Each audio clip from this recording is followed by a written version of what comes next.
Classes in session.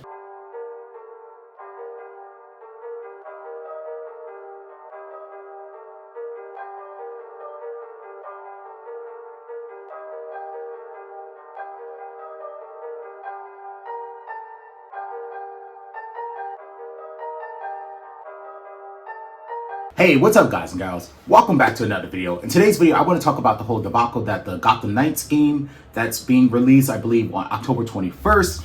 It's only going to run at 30 frames per second on the current gen PS5 and Xbox Series X consoles. We all know that PC is probably going to be able to run it at a higher frame, but the developers announced that for console versions only, that it will run at 30 frames per second. And as of now, there's no info on whether that it's going to be like patched, like there's going to be like a day one patch, or at a later date that they're going to update it to 60 frames per second. So first of all, the game was announced in 2020. It was supposed to come out in 2021, but then they delayed it to 2022. And then later on, they gave another announcement that the game was not going to be available on PS4 or Xbox One consoles anymore. And we all thought like, oh, that's because they're going to, make the game be super awesome and it's going to have like all the next gen or current gen features, for the PS5 and Xbox Series X. Yeah, so now we found out that, okay, the game is only going to run at 30 frames per second. So that's got me thinking that, okay, that's probably why they canceled it for last gen, because they knew well in advance that the game was not going to run at 60 frames per second, but yet they're going to still charge $70 full price if you were to buy it around launch. Of course, I'm sure if you find it like on a Black Friday for like a deal, I don't know, at one of the retailers, or I'm sure like by next year it's going to be way cheaper by next year. But if you want to buy the game around launch, you got to pay $70. So now we all know that the game is locked at 30 frames per second. The game is releasing October 21st. And there are many games releasing around that time frame within like the next 3 weeks. So for example, I will be honest, I did reserve Gotham Knights, but I also reserved Pokemon Violet. Pokemon Violet and Scarlet's coming out. Those are big games, and Gotham Knights I don't think it's going to be able to match up with Pokemon. I also reserved Bayonetta 1, which released last month physically for the Nintendo Switch. I just didn't pick it up yet because I'm waiting for, Gotham Knights and Bayonetta 3, which I also reserved to come out to pick it up. And then I also reserved God of War Ragnarok, which of course comes out next month. I think it's, November 12th or 18th, somewhere around then. But still, within, a 3-week time frame, that's a lot of games. That's a lot of bread to be like, passing out. And also, of course, Sonic Frontiers is also coming out next month. And honestly, I'm on the fence with that one. But I wanted to give I'm waiting for reviews about Sonic Frontiers to come out before I pick it up. I just didn't want to reserve it. But yeah, I was on the fence about Gotham Knights, and I just decided to give it a chance because I love the Arkham series. I didn't complete any of the games, but from what I played on them, and I played them on the Series X on Game Pass, I really enjoyed what I played. Just didn't have the time to finish it. There's so many games that were coming out, and that's kind of like my problem. I'm digressing a little bit, but yeah, that's one of my problems. I have a lot of games on my backlog. I just didn't get to finish Arkham Knights, but I want to at least pick up Gotham Knights and see what it's about. But nonetheless, I'm gonna be honest with you. I don't know if I really want to play a superhero action game in 30 frames per second, and I'll tell you why. Because when I picked up my PS5 for the first time, the very first game I played, and I told myself this was going to be the very first game that I would play, is Spider-Man Miles Morales. Now, let me also mention that my favorite game of all time probably is Spider-Man on the PS4. And I played this game in 30 frames per second. No problem with that at all. However, when I picked up Spider-Man Miles Morales and played it in 60 frames per second, I don't care that I played it in 1080p. This game was stunning. Like, just how visually clear it was, how like the action felt so fluid. I just feel like I can't go back to 30 frames and, have the blurry vision and just, movement feel like it's just popping here and there. It's just too much. I really, really need that 60 frames. And for example, I'm playing God of War and Devil May Cry 5 on the Steam Deck.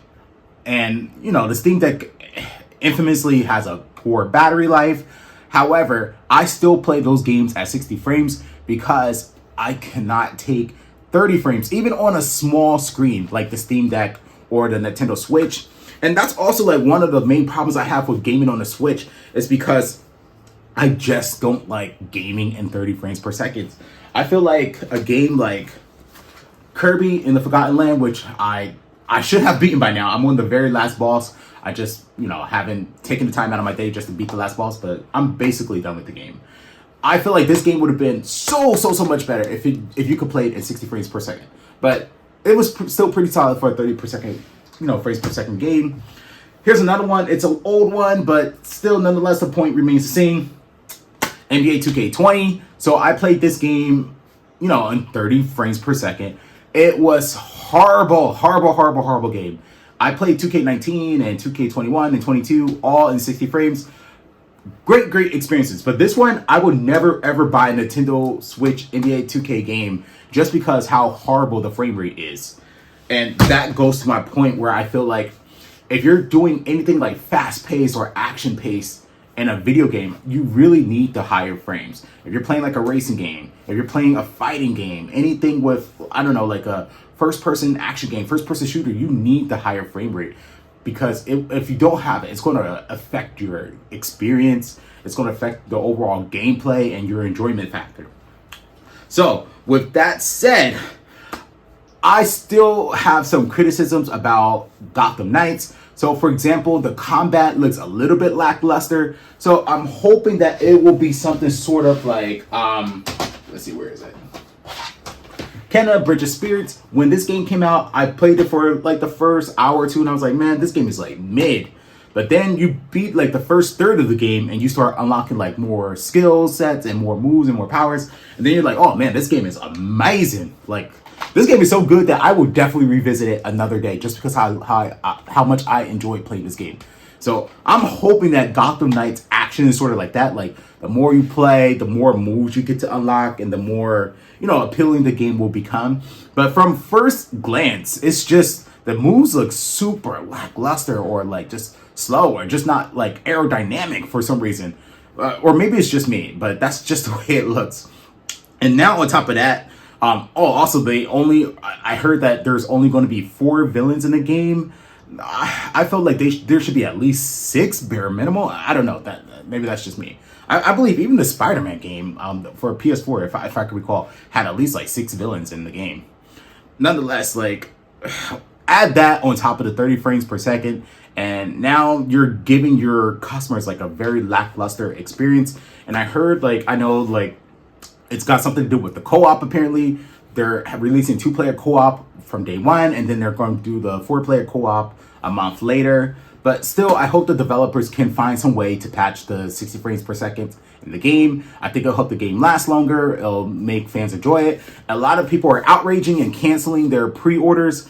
I haven't gone that far yet because I want to give it a chance. I know if I don't buy it now, I'm probably not going to buy it ever, because I basically did that with Guardians of the Galaxy. I didn't buy that game, and I waited too long for the hype to, die down, and then I just never touched it. Same for the Avengers game, waited for the hype to die down, and then I never touched it. So I want to give the Arkham series a chance. I really want to see where Gotham Knights is going to go, and I want to at least complete one Arkham series game.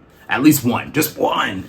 Anyway, if they don't release a 60 frames patch for this game, I feel like it'll be such wasted potential, and I don't want that for this game. Like, a lot of people are giving up on it already. Like I said, canceling their pre-orders, but I don't want to go that far just yet. But nonetheless, I'll still pick it up day one. If it ends up being a bust, a waste of a game, then I'll just regret it and just eat the cost. But nonetheless, I'll just be disappointed. and I have a lot of disappointing games right now. Nonetheless, what are your guys' thoughts? Are you still picking up Gotham Knights? Did you cancel your pre-order because of the 30 frames debacle? Let me know in the comment section down below. I want to hear your thoughts. I want to read everything that you got to say. Let's get a conversation going on down below in the comment section. And if you like this video, leave a like, comment, and subscribe. Make sure to share this video all around the world with your family and friends. Let me know your thoughts and stay tuned for the next one. And until the next video, I'm out. Class dismissed.